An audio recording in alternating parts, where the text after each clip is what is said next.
If I'm asking people to watch something, that it's for a good reason and that they can completely forget about Meredith Grey and I'm not wasting their time. On a discuté avec Hélène Pompeo à l'occasion de la sortie de Good American Family, une série qui retrace l'histoire vraie de Natalia Grace, une petite fille de 6 ans qui a été accusée par ses parents adoptifs d'être une naine sociopathe de 30 ans. Okay, when did you first hear about Natalia Grace? And what was your reaction to her story? The documentary series was very popular in the United States, and a lot of people were talking about it. So I heard a lot of people mentioning that they had watched it. I didn't watch it, but a lot of people were watching it and asking me if I had seen it. I was just, I wasn't that interested in watching it because I was hearing about it from everyone, so I felt like I didn't, I don't know, I don't watch a lot of TV anyway, but I'll watch specific shows when they come out.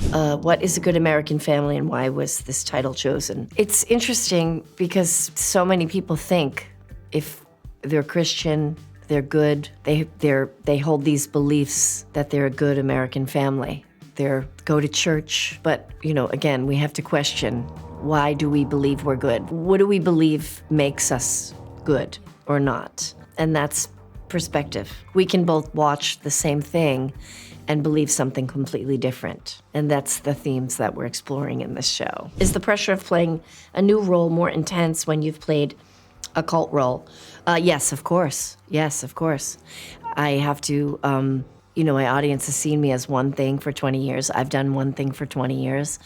So I put, of course, an immense amount of pressure on being good in this role and not letting the fans down. If I'm asking people to watch something, that it's for a good reason and that they can completely forget about Meredith Grey and I'm not wasting their time. When you're a mother, is it easier or harder to play this kind of role? I think it's probably easier because, when you become a mother, you have these really intense passionate feelings, towards your children. I think it's easier for an actor to understand, not that someone who isn't a mother couldn't understand. I think all women are maternal and have an instinct, whether you've given birth or not.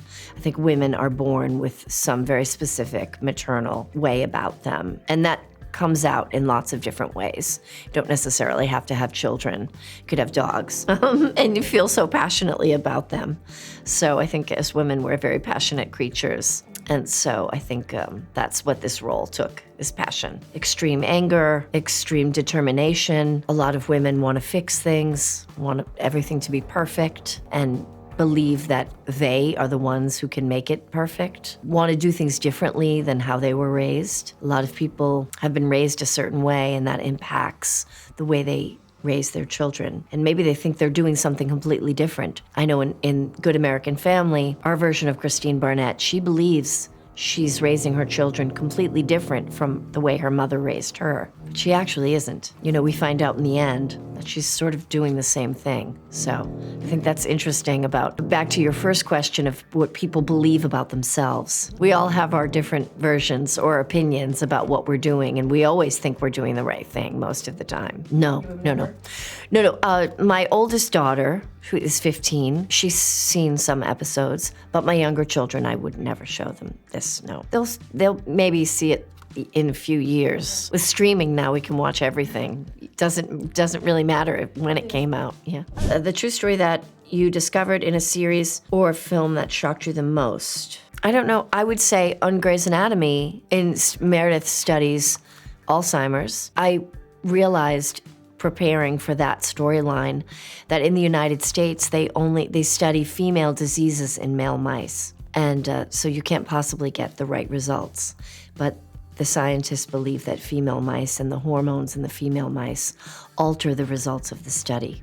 So primarily they study female diseases in male mice. And I thought that was really crazy. What do you miss most about shooting Grey's Anatomy? I think, if anything I miss about the show is the early seasons of the show, or the first 12 years of the show. It was very character-driven show.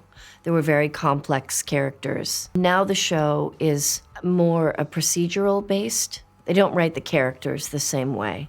It's more of a procedural. And so I think, if anything, I miss the way the show used to be written.